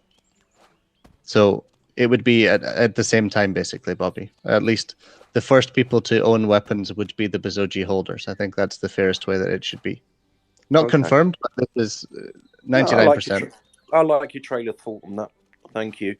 So is the plan still to be doing this drop and sale around the same time as the beta launch, or would it be just before? Hopefully, as soon as possible is the answer. We know it's as soon as possible. We know that. You're just not happy. Just not happy. I think Bobby's been away for a few weeks. I think you can put it in terms, Bobby, that the beta and the weapon drop is not linked. Okay. And Bobby, look, we've always been a team that under promises and over delivers, right? That's always been our style. So yeah, I know you're lucky, or in a way you've seen a little more development than the community has, and maybe questions come up as to why not take every small opportunity to keep dropping announcements and hype. But for us, we're a build first attitude, right? So for us, the product is very important, and always. As things progress, drops can keep coming in as they're supposed to organically be. I think Bobby, if you want to know more about when the weapons will drop, you might want to speak to Charles. Not to put a load of weight on Charles's shoulders. Everyone's going to be DMing Charles now, but I would DM Charles. That might be a blog post as well. I'll let Charles enjoy Miami. It's okay. No, I appreciate the answer. Weapon leads on to the next one, and again, purely speaking, just from the community and the hundreds of holders of the Bezoge NFTs, is that through the beta phase, is obviously you're going to need the summoning to be tested from not just the small holders but the larger holders as well. So just wondered if you're planning on implementing that at the same time during the beta phase, and if that testing phase, you know, at a reduced rate, because, you know, being part of the community and testing and to create these NFT characters so that the game can evolve. Is that going to be a part of the beta? And if it is a part of the beta, can that be kept into the full release of Legends of Bezogia? Okay, so summoning, there are a few things that are required for summoning. Number one is the blocks. Number two is Bezoge. So, and then number three is the Bezogis, right? So we have Bezoge, we have the Bezogi, but we don't have the blocks yet. So that's the number one thing that we need to have. That token needs to be available in order for us to turn on summoning. Number two is staking. In order to have blocks, we need to have staking, because the initial way that people will be able to get blocks is from staking Bezoge in order to get them. So basically, the summoning, the blocks, and the staking are all one ecosystem, and we need to have them all ready in order to do it. They are not linked to the beta launch. They'll be completely separate. Most likely before beta, we'll launch all of these products. The staking, the summoning, and the blocks. And we're working on to get that done as soon as possible. But the Bezogis that you summon will all be on chain, and they are not by any means linked to the beta whatsoever. Once summoning is available, you'll be summoning real Bezogis. We may do a test for people that have Bezogis and airdrop everyone a load of Bezogis on testnet just to test it out in advance and to make sure everything is running smoothly. But yeah, as soon as you're summoning in real on chain, they will be Bezogis that are usable forever. They're not going to be for beta only. Fantastic. Do let me know if you need a hand with that testing. I'm more than happy to donate several hundreds of hours. I'm sure. You'll be happy to know. That's an easy question, actually. You'll be happy to know that you won't need to have all the. There'll be an easy way for you not to have to calculate which specific colors you need for all of them. So you'll be all good on that one. Oh, music to my ears. Thank you very much. And about making sure you get all the right colored blocks to do all the summoning. Well, that's very kind of you. Thank you. There may be some sort of universal magic block. You never know. Bobby a pure breed dark Bezoge can obtain. Sorry, go ahead. He said that only a dark Bezoge can obtain. Well, Bobby, hey this time a crate of beer is not going to do. Yeah, you're going to need an entire barrel of beer. You're going to be discovering and experimenting with all kinds of summoning. With pleasure. All right, guys, that's it from me. But I appreciate the updates. Love you all as much as I do. Thank you very much. Thank you, Bobby. Right back at you, man. Thanks for Gary. That's okay. Go for it. So somebody just messaged me on Twitter. Said, "Hey, bro, I heard Bezoge will be at the San Diego NFT Gaming Panel Convention this weekend. I'll be one of the main people. They are video recording. And if you will be there, would like to link up. So, Carrie, I will make since you're going to be there, I'll make a group chat, you and that person, and maybe you can link up and have them more focused on Bezoge. As far as the footage goes, that'd be awesome. Awesome. Thanks, Mike. No problem. All right. Willis and Bezoge Mob were up as speakers for a while. Looks like, did we lose Bezoge Mob? So I guess, Willis, go ahead with your question. I see, Willis. Oh, boy. How you guys doing? All right. So I have a question from someone that can't get on. But he's told me, I have another one. It's based about stake. I have one on staking also. He said, I couldn't help think that connecting the staking to an enterprise level storage company, he gave an example like Blockdaemon, could be a better idea than cold storage. Since Voyager owns it, I'm sure it would be a good way to leverage Bezoge on that platform cheaply too. And I'm pretty sure places like Blockdaemon offer insurance on holding.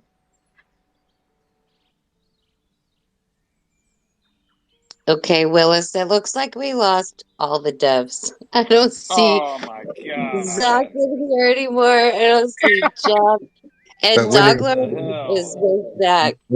no, he seems really, really valid. So I'll follow up with Jeff and the team. That I'm sure it'll be sucks. something that they want to explore. Yeah, this is Wait. definitely something interesting for us, for sure. And at the same time, we already have some partnership ongoing with Diginex and Diginox to be able to cold store our Bezoge directly. So this is exactly the same kind of platform that you are proposing, which is nice because we're gonna be able to offer some diversification as well. So that's perfect. And I'm sure that indeed Steve or Zach would be very interested by this kind of proposition anyway. Oh, good, good. Yeah, that's right. You're working on those, so at least you're on here. Yeah, Everybody else dropped. that's fine.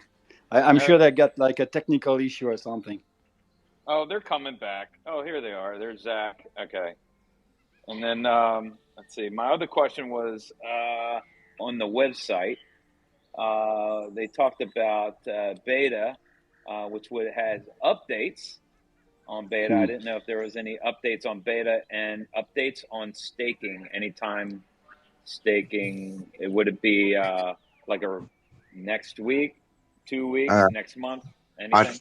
I'd probably recommend, Willis, just keeping an eye on the roadmap on the website, and the roadmap will give you an idea in terms of when things will be completed. But in advance of anything significant from the development side, for sure we'll be doing formal announcements across all channels.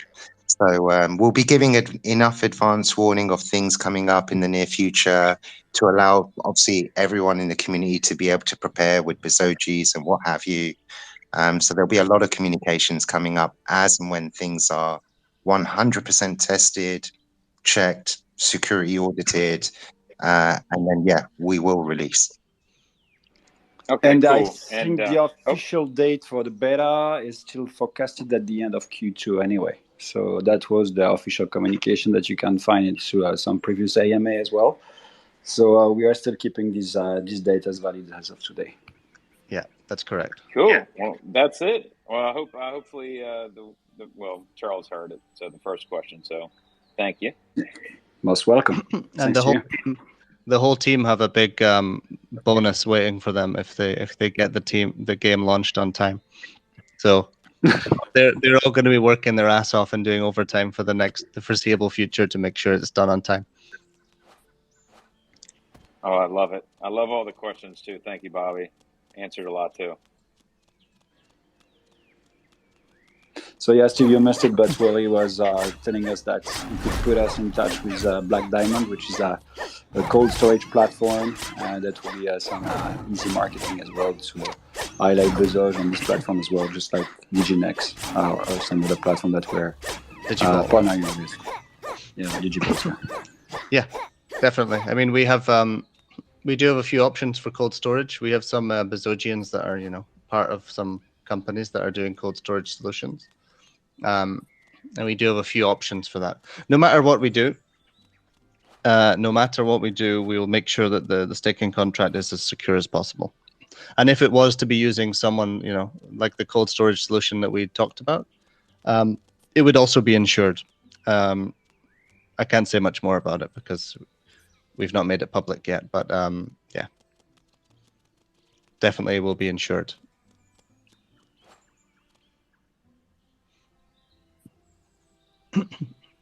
Okay, maybe John Kwok had a question? Or did Bezoge Mob had a question first? Yeah, how you doing, guys? Hey, man, how you doing? Hey, Venkat. Quick question. Is there any plans, or is there going to be available to test the alpha using the no barrier to entry technologies as, just an outsider with no wallet coming into any of the community? Yes, within alpha, we will have some of those aspects to test. Expect that over in the near future, I'll say. I'm not going to say the exact time frame, but the near future, we will have that. the whole registration process will be tested and optimized before we go into beta. And then it'll also be more optimized throughout beta as well. And by the time we have the main launch, hopefully we have something that is as smooth as possible. Awesome, thank you. And I was just curious, with the blocks being involved in the game, the summoning process and everything else within the game, is it going to require to get listed on a central exchange prior to game release, or does that not matter? I mean, we're already listed on central exchanges. You mean the blocks? I'm talking about the blocks, yeah. I won't say much about that, but we have a few things in the works for the blocks. So keep your eyes peeled. We will be making some updates to the white paper and these things over the next week or two. So make sure you keep an eye on that. We'll make some announcements about that as well. We'll have a fully. We're going to be spending a lot of time on the white paper to make sure everyone is as clear as possible on how the staking works, how the blocks work, how the weapons work, all the mechanisms within the game, how Bezoge is used within the game in terms of staking Bezoge to get different perks within the game, all the connections between Bezoge and the game itself, because I know there's a lot of questions of how do you use Bezoge in the game? Why would I buy that token? Or why would I not just want the blocks? We get that question a lot, so we'll be putting a lot of documentation together over the next week or two to hopefully clear those and answer those questions. Okay, thank you. Keep up the good work, guys. You guys are doing awesome, and really looking forward to the game kicking off. Watching it from almost a year ago to where it is now is incredible. You guys are doing an awesome job. Thank you very much. Okay, all right, John. John Kwok? Hey guys, I got a quick question. For staking, how does those for us that bought Bezoge is centralized exchange, how would we be able to stake, or will you guys be working something out with the exchange themselves? We may work with some exchanges to integrate staking directly in. Okay. But most of it will be done on chain. So you would have to withdraw from the exchange into an ERC20 wallet and actually stake. At the moment, that's how the staking will mostly be done. But we will. That's like Zach mentioned earlier. There are several things that we're discussing with exchanges, and it's not just listing Bezoge. There are a lot of things that are beneficial to holders, like the staking within a centralized exchange, being one of them. So we will look into potentially adding staking within some centralized exchanges as well. Okay, thank you. I look forward to it. Thank you so much. Thank you.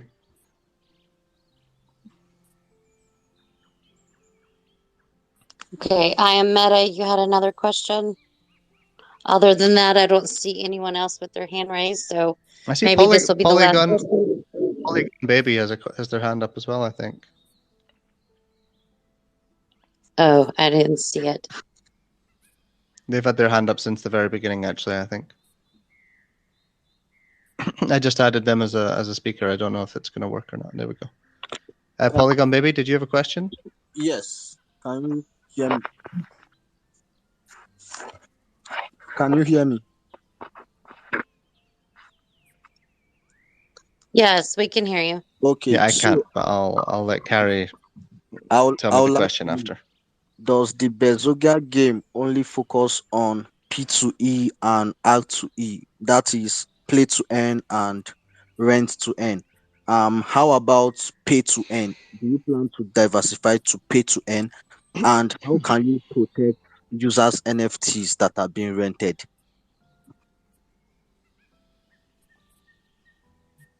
Okay, so we are, I guess, incorporating all aspects. I'm not sure why you're differentiating. So we are play and earn. So you can play and earn. You don't have to buy an NFT, but if you have an NFT, you can use it to play yourself or rent it out, if that helps answer some of your question. But yes, we have play and earn already implemented into the game. Okay. So I'll also like to know, do I need KYC done before I can register to rent my NFT? Because I also like to know how you plan to secure your platform so that users who rent the NFTs, we should be sure that they are going to return it to the necessary percentage. So I would like to know, are there any means where one can KYC before he can be allowed to lend or Gary, do you borrow want me to answer using? that? Yes, I didn't know if you could hear him. I was gonna I can't. I repeat can't the hear. I question was to reading you. the. I was reading the captions. I can't hear anything. Um, Oh, but I it's can if you want to. It's no problem, as you wish. no. It's about securing the how can we secure the NFTs, and do we need to do KYC in order to do that? Right. Yeah, All yeah. of the rental is all done on chain, and then is communicated directly with our centralized game server. So I mean, there's no KYC that would be needing to be done other than you signing a transaction with your wallet to prove that you own the NFTs that you're putting up for rent. It would be Okay, relatively simple. The only person that would be able to put your Bezogis up for rent, your NFTs up for rent, would be the owner of those NFTs, and they would have to sign a transaction to prove that they own those NFTs. okay, great. I'll also like to know, what can I earn for referring more users to your platform? Say, for example, your game. Is there any means where I can refer more users to your platform so that I can earn passively? At the moment, there's no affiliate program in play, but that is likely to commence once we're out of the beta phase. So that is planned in terms of allowing affiliates to drive players and allow those affiliates to earn some form of commission. So that is something we're looking at, but that will be likely to be probably just after beta. Yeah, we'll definitely Okay, integrate that the sort of the viral this sort of viral method, so of being able to invite friends and be rewarded for inviting friends. We do have to be careful with how we do it, because in this case it's not like you're just earning 10 gems in a game. It's real money. And so when it's real money, people will find a way to cheat the system. So we have to kind of look at it from, it's not like just a regular game where there's no money involved. We actually have to think of this from a play and earn perspective, and sort of redesign how that system would work if people actually can earn money.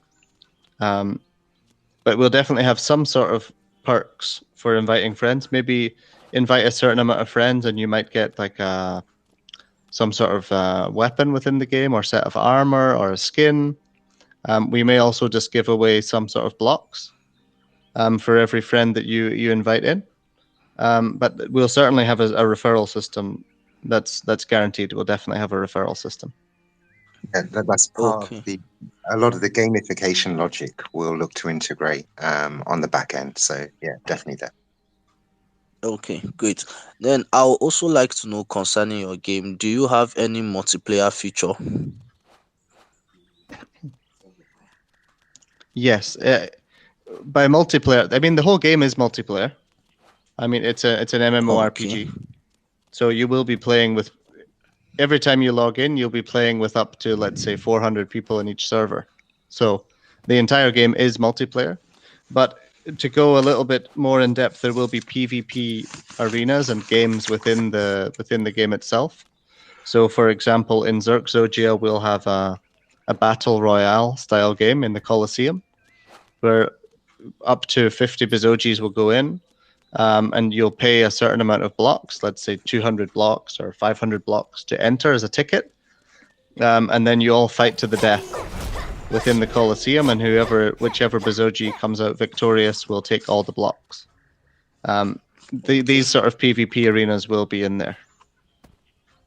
great, great. So two more questions before I go. I would like to know, what are the benefits of becoming an alpha tester? The benefits of becoming an alpha tester, if I read that correctly. Sorry, I can't hear you. I'm reading the captions of what you said. Is that right, Yeah, Yes, Shahid? that's what I said. Okay.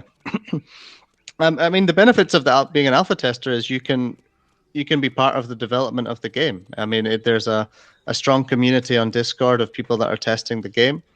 People are giving their feedback, and you become part of the development of the game. It's not about playing the alpha. It's about testing and giving us your feedback.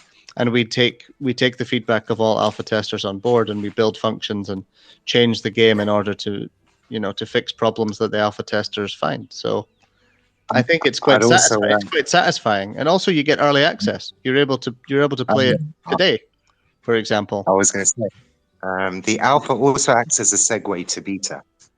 So if you're in alpha, streamline access to beta is more likely to be possible because you're in the whitelist, you're in the approval mechanism, and you also learn the game. So if you learn a lot of the different aspects and feature of the game, you'll start to realize a lot of the different smart features or contracts and kind of the growth of how the game will expand in terms of a lot of the tokenomics. So yeah, attending the alpha really helps understand the gameplay and how you can maximize that for yourself. So that's really a bit of a sneak preview. Okay, Yeah, cool. precisely. So my final question, I would like to know: are there any special characters in your game? Say, for example, your creatures or maybe your weapon. Like, are there any special characters that can do more or do better than some other characters, or are they on the same level? All characters have different health and attributes. So you might notice on the YouTube stream, if you're looking right now, the current health for the character I'm streaming with, he's got 107 health. And that 107 health is made up of the different attributes that the Bezogi has. So whether he's red, he's got strength. If he's got yellow, he's got speed. So depending on the color or the attributes and traits of your Bezogi, that will often determine the strength or whether he's fast or got special magical powers. So it's very much in the color combination. But we will also have special characters, Shahid. So one of the things that we're working on and discussing internally right now is bosses, mid-level bosses, high-level bosses. There will most likely be one final boss for each world. For example, you might have in Bezogia, you might have the FUD King, for example, and basically every now and then, maybe once per week or once per day, the big boss will appear. And you just have to be lucky enough to be online when the big boss appears. These sort of things will be integrated into the game. We'll have sort of lower level bosses as well that are not the big boss, and they will drop loot. So a big boss might, for example, drop a load of blocks, and also he may drop a treasure chest, for example. And the people that did, let's say there would be an entire outfit in there. There might be a shield, a weapon, a helmet, a set of gloves, a shoulder armor, chest armor, and a pair of shoes or footwear. There may be an entire outfit, including the shield and weapon, and they would drop that into the chest. And the 7 people, let's say there was 7 items in there, the 7 characters or players that inflicted the most damage on this boss would get the loot. So there will be things like that implemented into the game. Bosses and other unique characters. We'll also have groups of enemies, especially if you go down into Bearish, for example. Bearish, we'll be adding a lot of enemies in Bearish. It'll be almost impossible to stay alive as a single player, essentially. That's the goal. You want, when you go into Bearish in the dungeon, it's really hard to stay alive. It's a scary place to be. You just get attacked from everywhere. So there will be a lot more enemy types and different aspects to the gameplay, like I just said, like dropping chests and with loot, with weapons, and those weapons will actually be NFTs. So that adds a lot of a big element of fun to the game, because there's sort of a randomness that you need to play the game all the time to have the highest chance of being online when that boss randomly pops out. Because if you don't play quite often, then you might miss out and you'll never really get a chance to get the loot. Because these will be very unique legendary weapons that you can't even mint. There'll be weapons that are dropped only and that can only be collected by killing these bosses. So that'll make them extremely unique and very collectible, I would say. Okay, great. Understood. Thank you. Thank you, Polygon Baby. Thanks, man. Thank you very much for coming up and asking questions. Can I ask a quick question? We should wrap it up there. Is there any final Could questions? I ask one quick question, guys? Yeah, go ahead. Go ahead. I am Metaverse. Thank Sorry, you. Jeff can't hear us.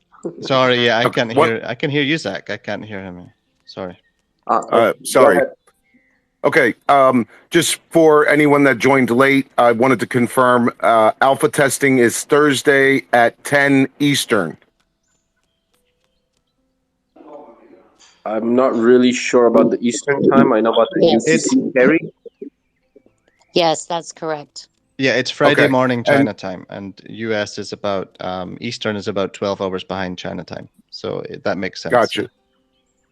And could we update the? Are we going to put the keep using the calendar system on Discord for announcing like alpha testing times? I'll speak to Benji. Benji, are we still using the calendar system? No, we're not using the calendar system right now. Okay. Yeah, But if we'll make an update. I think we'll make an announcement on the alpha testing channel how we're going to continue to announce the alpha test times. Yeah, we had to switch off the calendar bot because the alpha sessions were happening on a spontaneous cycle. Yeah. Gotcha. We could probably add the calendar system back in now that we're going to stick to a Friday, one time a week Friday. At least for the fixed sessions. There's one fixed session every week, I believe now, on Friday that Benji has mentioned. But we may still have other spontaneous sessions throughout the week. Yeah, we could update the weekly recurring session. Yeah. Okay. Are there any other final questions or anything needs to be added from the team?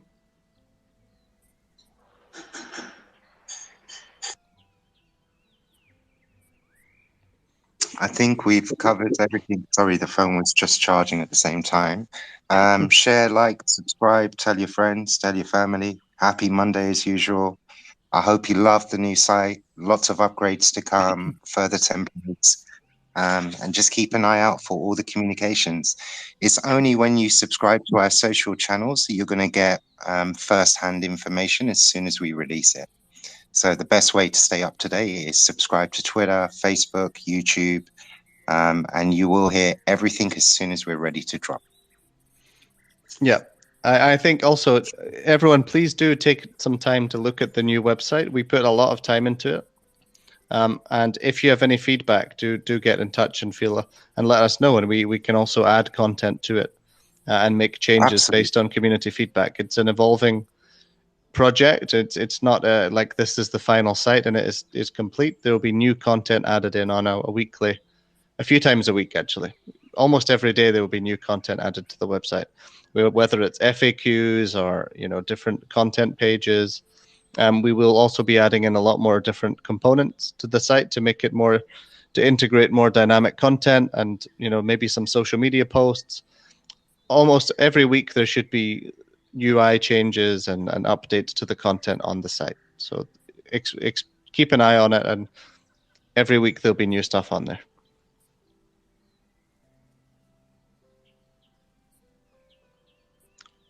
Okay, if that's it, then I think we can end it there. Thank you everyone for joining, and we'll see you on next week's AMA. Thanks, guys. Thank you. Ciao. Thanks, everyone. Bye.